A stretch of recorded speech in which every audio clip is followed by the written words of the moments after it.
নিৰ্বাচনৰ কাৰণে যিটো টিকেটৰ কাৰণে আপুনি আবেদন দাখিল কৰিলে আজি মই মাননীয় ৰাজ্যিক সভাপতি ভৱেশ কলিতা ডাঙৰীয়াৰ হাতত আনুষ্ঠানিকভাৱে আগন্তুক লোকসভা নিৰ্বাচনৰ গুৱাহাটী লোকসভা প্ৰাৰ্থিত্ব বিচাৰি আবেদন জনাইছোঁ।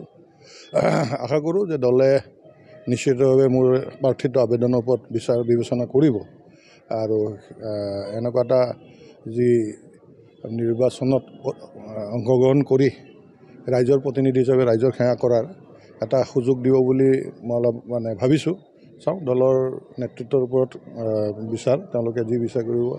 এনে মৌখিকভাৱে মাননীয় মুখ্যমন্ত্ৰী মহোদয়, আমাৰ মাননীয় কেন্দ্ৰীয় মন্ত্ৰী তথা প্ৰাক্তন মুখ্যমন্ত্ৰী মহোদয় বা আমাৰ ৰবীন্দ্ৰ ৰাজু ডাঙৰীয়া বা ভৱেশ কলিতা ডাঙৰীয়া, যি আমাৰ জ্যেষ্ঠ নেতাসকল আছে, যিসকল বহে এই সংক্ৰান্ত নিৰ্বাচনৰ প্ৰক্ৰিয়াত, যিসকল দিল্লীতো যাই বহিব, তেওঁ প্ৰত্যেকজনকে মই জ্যেষ্ঠ নেতাক মৌখিকভাৱে কৈ আজি আনুষ্ঠানিকভাৱে দিছোঁ। তেখেতসকলৰ পৰা যথেষ্ট উৎসাহজনক সঁহাৰি পাইছোঁ। আশা কৰোঁ যে আগন্তুক নিৰ্বাচনত মই এজন প্ৰাৰ্থী হিচাপে প্ৰতিদ্বন্দ্বিতা কৰিব পাৰিম আৰু প্ৰাৰ্থিত্ব পালে নিশ্চিতভাৱে গুৱাহাটী লোকসভাত বিপুল ভোটৰ ব্যৱধানত জয় হ'ব পাৰিম, সেইটো মোৰ বিশ্বাস আছে। কাৰণ পাৰ্টীৰ যি মেৰুদণ্ড আমাৰ গ্ৰাছৰুটৰ কাৰ্যকৰ্তাসকল, তেওঁলোকৰ লগত মোৰ খুব সুন্দৰ এটা সম্পৰ্ক আছে আৰু ভোটাৰ ৰাইজ, যাৰ আশীৰ্বাদত, যাৰ ভোটেৰে এজন প্ৰাৰ্থিত্ব জয়ী হয়, সেই ৰাইজৰ মাজতো মোৰ যথেষ্ট গ্ৰহণযোগ্যতা আছে আৰু সেই দুটা মোৰ কাৰণে একদম খুব যোগাত্মক দিশ ভাবিছোঁ। আশা কৰিছোঁ বাকী দলৰ নেতৃত্বৰ ওপৰত গোটেই বিচাৰ বিবেচনা এৰিলোঁ। যিহেতু বৰ্তমান সাংসদ হিচাপে গুৱাহাটী সমষ্টিৰ সাংসদ কুইনোজা আছে, তেনে ক্ষেত্ৰত কিবা প্ৰত্যাহ্বানৰ সন্মুখীন হ'ব নেকি?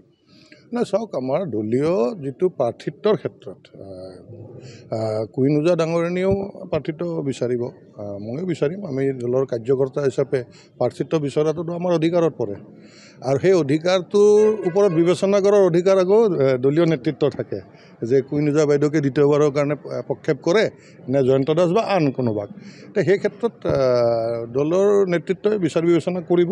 মই আশাবাদী ৰাইজক সেৱা কৰিব পাৰিম আৰু মনত বহু দিনৰ পৰা, কাৰণ মই যুৱ মৰ্চাৰ দিনৰ পৰাই এই আমাৰ নিৰ্বাচনত প্ৰতিদ্বন্দ্বিতা হৈ ৰাইজৰ প্ৰতিনিধি হোৱাৰ মন। নিশ্চিতভাৱে যদি এবাৰ ৰাইজৰ প্ৰতিনিধি হ'ব পাৰোঁ, প্ৰথম সেই 5 বছৰত ৰাইজে ভাল পোৱাকৈ, দলৰ কাৰ্যকৰ্তা ৰাইজে ভাল পোৱাকৈ কাম কৰাৰ মানসিকতা আৰু মোৰ দৃঢ়তা আছে। মই ৰাইজৰ হৈ কাম কৰাৰ মোৰ যিটো দৃঢ়তা মনত পুহি ৰাখিছোঁ বহুত দিনৰ পৰাই, সেই স্কুলীয়া ছাত্ৰ অৱস্থাৰ পৰাই। চাওঁ কি হয় আগন্তুক দিনত।